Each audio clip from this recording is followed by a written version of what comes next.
Yes, the triathlon 2012. I remember it well. I remember it fondly. I was working out of town, living in a hotel. Every night after night we would go to the same bar and, we would drink and eat until late at night and get up, go to work and do it again the next day. I found my body getting out of shape. I was up to about 290 pounds, and I was looking for some inspiration. I just happened to see that there was an Ironman Olympic qualifying triathlon that was to take place in Lake George. I immediately got online and signed up for said event. It was in 4 weeks. I was 290 pounds. What I lacked in athletic prowess, I made up for in stubbornness, and I was going to make it happen. I began training in the pool at the Y. I swam lap after lap. I got on the exercise bike at the hotel, pedaled for miles. I figured the running part would be easy, so I actually didn't run. I didn't do any training on the running part, but I figured I would be so in shape for the swimming and bicycling that I would get such a lead that I could run at a slower pace and still finish well. So I began the training. I started eating right, stopped drinking. The event was 3 weeks away. Now, as the event got closer and closer, I realized that I may need to get some things for the event. It was 1.9 mile swim, I think a 50-mile bike, and then a 6-mile run. Only owning work boots, I figured I should buy a pair of sneakers. Not owning a bicycle or having ridden one in 30 years, I thought I might need a bike. So I borrowed a bike, and I bought a $27 pair of sneakers. So I was already heavily invested into this event. I looked at the weather leading up to the event. The event was on a Saturday morning in September, early October. So it was cold. As I started reading on triathlons, I noticed that several people would wear, wetsuits for the swim. They make these three-quarter wetsuits that they'll keep you warm, but very aerodynamic. So I thought about getting one of those. Unfortunately, I could not find one in my size. So, with 18 hours before the event, realizing that it was going to be very, very cold, I went to the local dive shop. And I asked, hey, I'm doing a triathlon tomorrow, and I need one of those triathlon get-ups that they use to stay warm. The salesman looked at me in disbelief and said, you're doing a triathlon tomorrow, and you're looking for a wetsuit in your size today. And I said, yeah, I'd just like to rent one. And he went and got his manager, and they kind of talked amongst themselves for a little bit. And they said, well, we don't have one of the triathlon ones, but downstairs we do have a wetsuit that would fit you. And I said, I'll take it. How much? They said, well, we haven't rented it out in a while, and so we're not going to charge you anything. Just make sure you bring it back. I said, okay. They said, but just so you know, it's really, really thick. It's, 30 mil. So it's it'll keep you real warm. So they went downstairs. They brought up this suit in a bag. I didn't feel the need to try it on right away. I figured I would wait till the morning of the event, and so I did. The morning of the event came. I went and got my bike that I had borrowed. It was a mountain bike, which I thought would be fine. Everyone else seemed to have these really small tires on theirs, which I ran into a problem actually putting mine into the bike rack with with all the other competitors because, well, my tires were too big, so I laid it on the side. I put my frog suit on, and it was in fact very thick. I could only lift my arms to about here, but I was going to be warm. So I kind of waddled out to the starting line for the swim. The waves were about 3 feet high, and the wind was blowing in. And the leader of the event had the megaphone, and he said, "We're going to break up into groups. Men, 18 to 34. You're in the first wave." I was 34 years old, so I was at the top of my heat. And then they had, men 35 to 60, and then over 60, and then they had women 35 to, or up to 35, and so on and so forth, and all the different categories of competitors. So on the megaphone, I hear, "Hey, how many people have done 20 triathlons?" And, 15 hands went up. There was hundreds of people in this event. It was a very, very big event, well publicized. So then, "How many people have done 10 triathlons?" And, basically the rest of the hands went up. And, "How many people have done 5 triathlons?" And, a handful of people put their up. And I'm still waiting for him to call my name. And then finally, there's a bunch of people pointing like this. And he says, "How many people, this is their first triathlon?" And my hand goes up to about here because that's as far as I could reach in my suit. And, everybody clapped and stuff, and it was great. So we get to the starting line, and there's another heavier set fella next to me, and he says, "I'm going to do this triathlon. My goal is to finish. I'm here to just have a good time. I'm going to finish." I thought to myself, great, I got a pace man.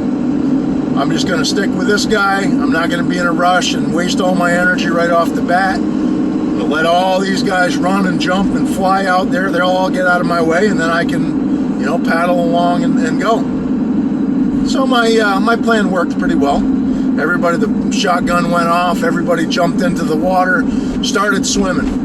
I kind of walked out, took a dive down, and bounced up like a giant cork. I could only get about 3/4 of my hand into the water because I was so buoyant. Not only did I have the body mass to make myself buoyant, this frog suit actually made me like a little sailboat or one of those inflatable tubes. I really wasn't sinking very much. So it was very difficult with the wind and the waves coming in. I was going against it, and I would take 3 or 4 paddles, and then I would go back, equivalent of 10 paddles. So about, 20 minutes into the race, about 75 feet from shore, my pace man gets rescued. I heard some gurgling water, and they basically rounded him up and pulled him out of the water, which was disheartening because I no longer had a pace man. But I just kept going. I kept going, and it was a long way out there. I saw the big buoys, and there were several kayaks that were circling me, and they kept asking me if I was okay and if I needed to be rescued. And I said, "No, I'm just going. I'm doing fine." Well, eventually they had called the other heats. So all of the men from 35 to 60, they all passed me, and then the group of the women from 18 to 34, they all passed me, and then the 35 to 60, they all passed me. And I realized that training in a swimming pool, and I was doing 9 or 10 laps a night. So it wasn't like I was a stranger to the swimming part of this, but actually swimming in the lake with the wind, it proved very difficult for me. But I overcame it. I kept going. I actually switched to a more competitive stroke for me. I laid on my back and kicked my feet. I ended up kind of going the wrong direction, which cost me a little bit of time. But eventually I got out to the buoy and then started coming back. Now, when the wind was blowing with me, I'm pretty sure I recorded the fastest time from the buoy back to the shore, because the wind was blowing, the waves were going, and I was like a cannon coming back in. So I get back to shore. Now I need to run across the street and get to my bike. It was easy to find my bike because it was the only one left there, and it was laying on its side. So I tried peeling off this wetsuit. 3 or 4 volunteers helped me. They were pulling it. Finally got me all set. I jump on the bike.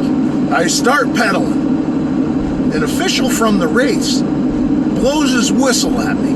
Says, "You're going to get disqualified. You can't start riding your bike until you get past that line there," which was about 8 feet from me. And I thought to myself, I almost just got disqualified. I better really focus here and make sure I'm following all the rules and doing the best that I can. I apologized to the official. He assured me I would be okay. And I took off on my mountain bike. That's about 40 years old. I don't think the chain has ever been oiled, so it was a little squeaky, but I was off. I didn't see any other competitors. Some of my buddies had stopped to watch me and meet me along the way, and they almost left, but they stuck around long enough that they could see me pedal by, and they said, "Stevie, good job, keep going, keep going." I said, "Hey, you going to come to another part of the race?" And they said, "Well, you know, we've got other things to do today. We're 4 hours in, and you're a mile into the bike part, so I think we're going to take off. But have a good day, good luck." So I was off. I was biking. No other competitors in sight, which was a good feeling. As I pedaled around, my chain fell off. So I had to fix that. I got the chain back on, but then I became hungry, so I had packed a lunch for the trip there. So I ate a sandwich. I got back on the bike, started going. 24 miles in to this bike ride, I see another competitor, and she really looks like she's struggling. My competitiveness kicked in, and I started pedaling. And there was a downhill, and I was flying. I passed that girl like she was standing still. But then there was an uphill, and I got about a quarter of the way up the hill, and my chain fell off again. And the girl passed me, and I probably shouldn't have had a big smirk on my face, and as I was passing her, because she then did the same thing to me as she was passing me, and I never saw her again. But I kept going. There was a volunteer riding a motorcycle to make sure that none of the competitors, got hit by cars and that, and he followed me. He actually had a tough time because there's only so slow that a motorcycle can actually go without tipping over itself. So, he kind of had to weave out into traffic and back and forth just to stay behind me in order so that I would be safe, which I do really appreciate. So, 9 hours later, I approached the biking zone to switch off to the running part, and there really aren't many competitors left. There's no bike left. They've picked up the tent. I think they dismantled the finish line, and there I am. I'm really in a rush. I'm getting off my bike. I'm getting my sneakers on, ready to run, and the official from the triathlon comes over and she says, "Look, all of our volunteers have left for the day, so you can go out and do the running part if you'd like, but there won't be anyone here when you get back."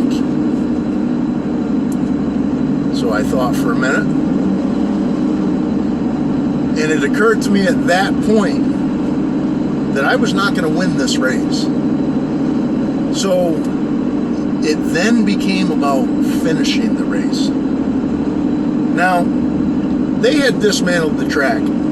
There was no place for me to run. So I had my wife pick me up, and I went home. Now, my body knew that I still had 6.2 miles to go before I finished this triathlon. So I set off out into the woods, and I walked, and then walked some more. I walked not only the 6.2 miles, I walked 7 miles. And the next morning when I got home, the feeling of elation and just accomplishment, it overcame me. And that was the last triathlon I ever did, because I really had nothing to prove after